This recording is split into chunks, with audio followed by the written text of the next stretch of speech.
एक छोटे से गांव में एक मालती नाम की एक औरत रहा करती थी।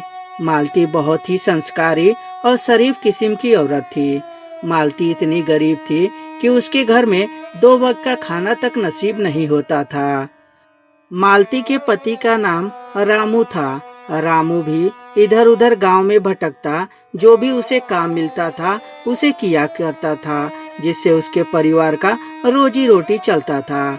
एक दिन रामू सोचता है, आजकल तो गांव में काम भी नहीं बचा है और ऐसे ही चलता रहा तो वो दिन दूर नहीं जब मेरे घर में एक दाना भी खाने को अनाज नहीं बचेगा।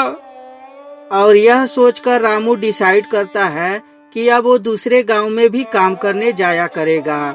और यह सोचकर रामू दूसरे गांव में जाने के लिए निकल पड़ता है।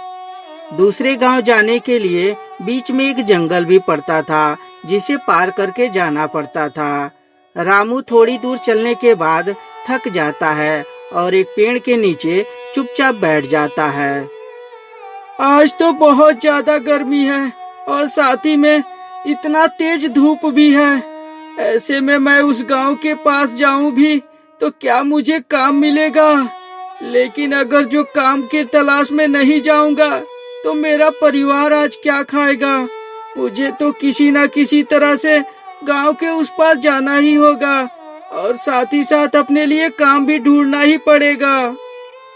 रामू की सारी बात वही पेड़ सुनता रहता है और पेड़ सोचते हुए बोलता है, रामू, ओ रामू, क्या हुआ? तू इतना चिंता में क्यों है? रामू जब इस आवाज को सुनता है तो इधर उधर देखने लगता है। तभी पेड़ रामू से बोलता है, इधर उधर क्या देख रहे हो रामू? मैं तुम्हारे बगल में ही तो हूँ। अरे सामने देखो। रामू जब सामने देखता है तो देखता है कि एक पेड़ उससे बात कर रहा होता है, जिसका मुंह भी होता है और आंखें भी होती है। रामू देखकर बहुत ज्यादा डर जाता है। आप कौन हो और ऐसे कैसे? क्या तुम सच में एक पेड़ हो? लेकिन देखने में तो तुम्हारी आंखें भी है और मुंह भी है। क्या तुम कोई राक्षस तो नहीं हो? देखो, मेरी कोई गलती नहीं है। वो तो धूप बहुत तेज था, इसलिए मैं यहाँ पे छांव में बैठ गया था। प्लीज मुझे जाने दो, मेरे साथ कुछ मत करना। रामू को घबराता हुआ देखकर पेड़ बोलता है, अरे रामू, तुम तो खामोखा घबरा रहे हो। मैं कुछ नहीं करूँगा और ऐसे भी मैं कोई राक्षस नहीं हूँ। मैं तो एक जादुई पेड़ हूँ। तुम यहाँ पे बहुत चिंतित होकर बैठे हुए थे, इसीलिए सोचा कि तुम्हारा हालचाल ले लेता हूँ। क्या बात है रामू, क्यों इतने परेशान हो? मुझे भी तो जरा बताओ। रामू जब पेड़ की यह बातें सुनता है तो थोड़ा रिलैक्स होता है और पेड़ को सारी घटनाएं बताता है। तभी पेड़ रामू से बोलता है, ये तो बहुत ही दुख की बात है रामू, लेकिन तुम चिंता मत करो, मैं तुम्हारी मदद जरूर करूँगा। ऐसे भी तुम मन के बहुत अच्छे लग रहे हो। और रामू, कहा जाता है कि जब किसी का कोई नहीं होता तो उसका भगवान होते हैं। ऐसे भी रामू, मैं जादू से अपने पेड़ पे कीवी ला देता हूँ। उन कीवियों को तोड़कर ले जाकर तुम बाजार में बेच देना। जो भी पैसे मिलेंगे तुम्हें, उससे अपने घर का खर्चा चलाना।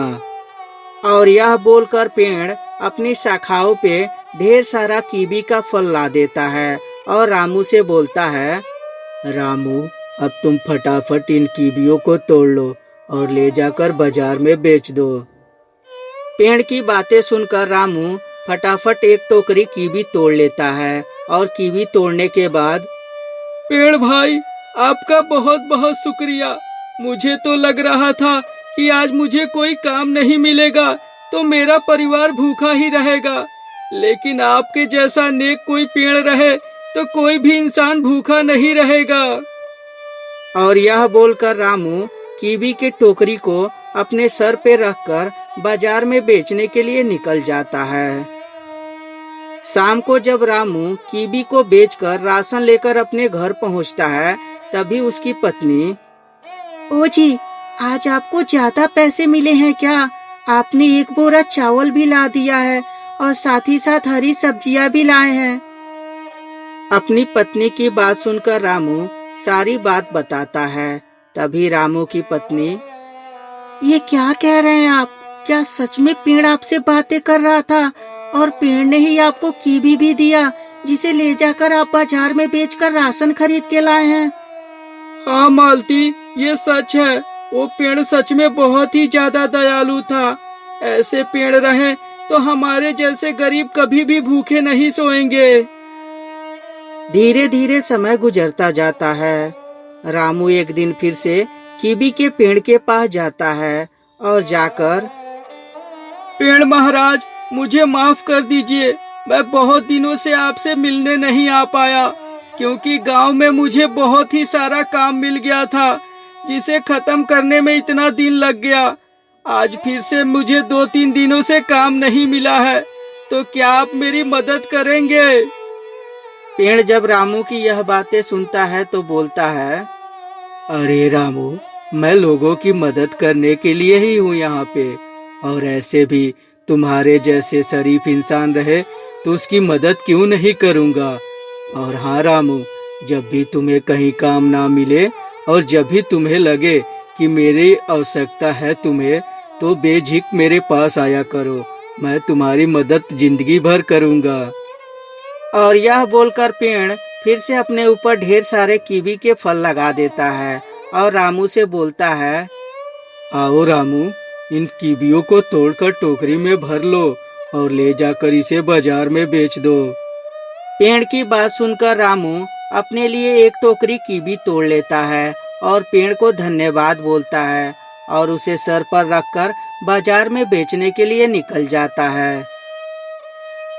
अब रामू को कभी भी किसी चीज की कमी नहीं होती थी क्योंकि रामू को जब भी गांव में काम नहीं मिलता तो वो कीवी के पेड़ के पास जाता और उससे प्रार्थना करता और उससे कीवी तोड़कर टोकरी में भरकर उसे बाजार में ले जाकर बेचा करता था, जिससे रामू का घर परिवार सुखी से रहता था।